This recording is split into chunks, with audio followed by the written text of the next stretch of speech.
Hi everyone, many of you will know I also hold a full motorbike licence and I have done for over 20 years, and this is what this episode's all going to be about. Every clip that I'll be analysing is going to involve some motorcycling.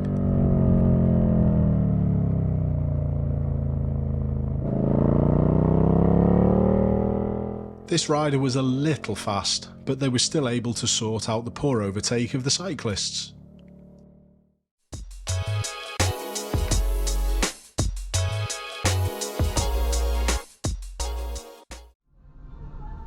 Before I start on this episode, I would like to just state a few facts. And these facts are to make people more motorcyclist aware. Motorcyclists are a highly vulnerable group and make up a significantly low amount of motor vehicle traffic on UK roads, yet they have a high fatality and casualty rate.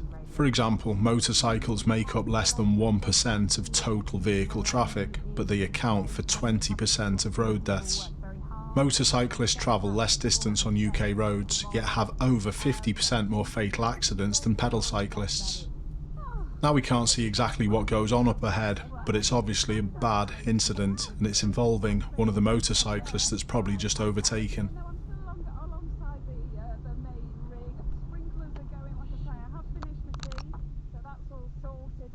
Your attention was probably drawn to the vehicle that's gone in the bushes on the right hand side, but the driver of that vehicle gets out and walks away. Hopefully any motorcyclist involved further up the road could do the same, but it's much less likely. In 2021, 32% of motorcycle accidents resulted in riders being left with severe injuries. However, a 51% decrease has been seen in motorcycle deaths from 2004 to 2020. The number of serious injuries has also fallen by 48%. But this doesn't mean we all can't do better to stop this happening.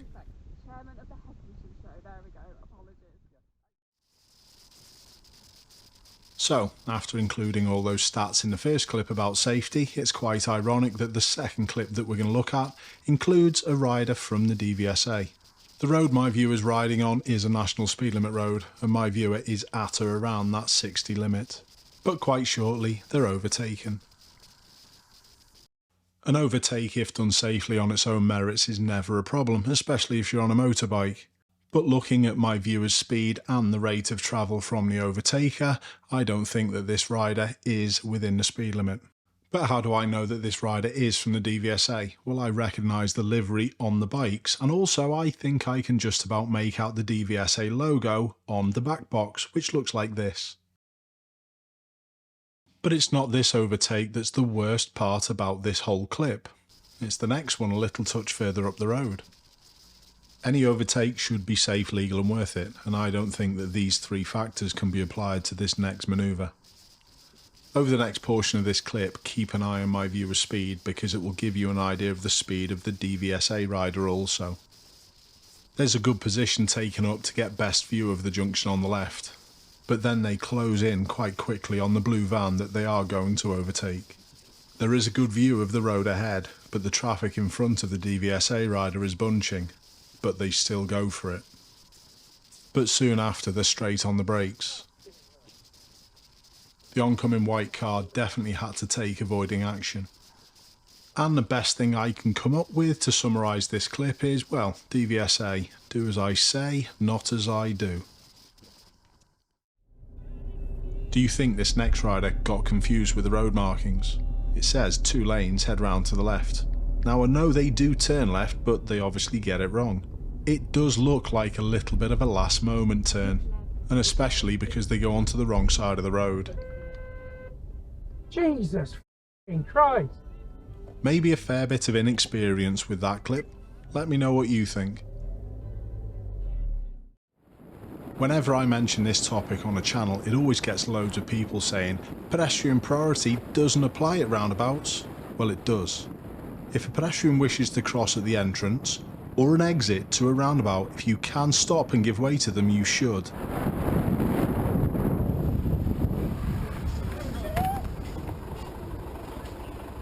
And yes, that was a lorry driver crashing into the motorcyclist. Not good enough. Have a look at the jogger's reaction in the green top as she can see what's going to happen. If you didn't know these rules, you do now. Get using them and get ready for other people to be using them. The first time I saw this clip, I actually thought the camera was placed on top of someone's helmet who was riding an extremely small bike, but it's not, it's the front mudguard. And this is not a full license holder because we can make out the red L. And over the years I have voiced my concerns many times about the level of training provided to people who complete a CBT, and this is no different. The van driver should be looking, but my view is way too fast. If you ask yourself the question, have I been seen? It makes you ride or drive totally differently. But too many people just use the road with the attitude, well, it's clear for me. Until it's not. This clip was actually sent to me by the person riding this motorcycle. They need to go and have a long hard look at their own behaviour.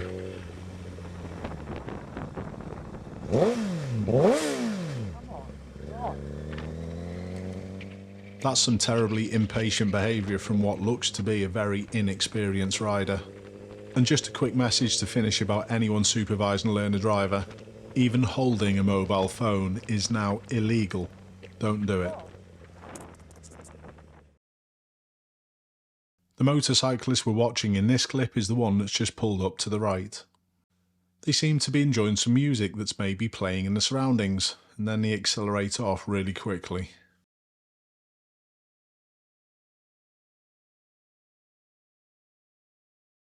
Although the car driver made a terrible attempt at that right turn, I don't think the motorcyclist had asked themselves, have I been seen? Let's have another look at this one, because there were a few clues that the motorcyclist should have been picking up on. Again, I've got no issues with motorbikes overtaking when it's safe, but this guy doesn't seem to be paying attention. Pretty obviously, it's always more difficult to be seen at night, and a rate of acceleration didn't suit the risk.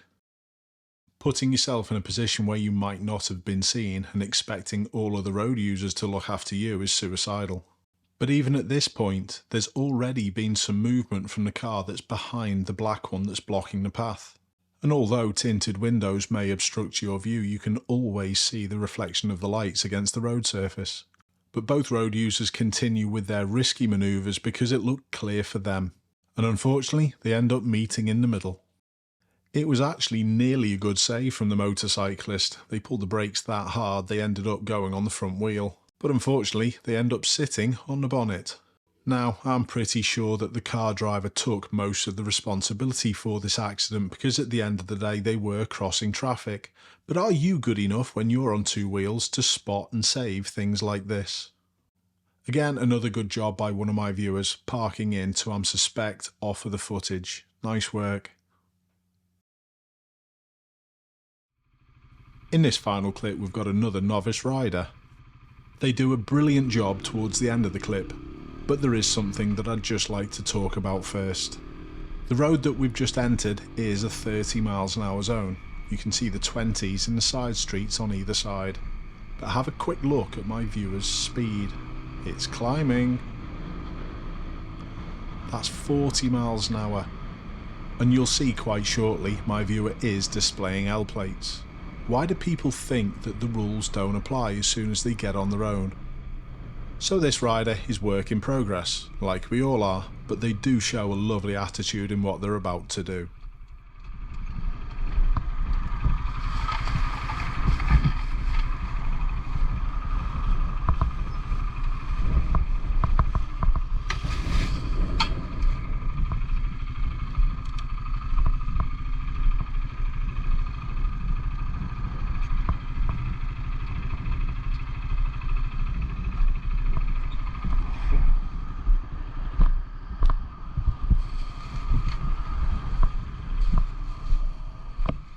Thanks for watching everyone, keep safe, and I'll see you soon.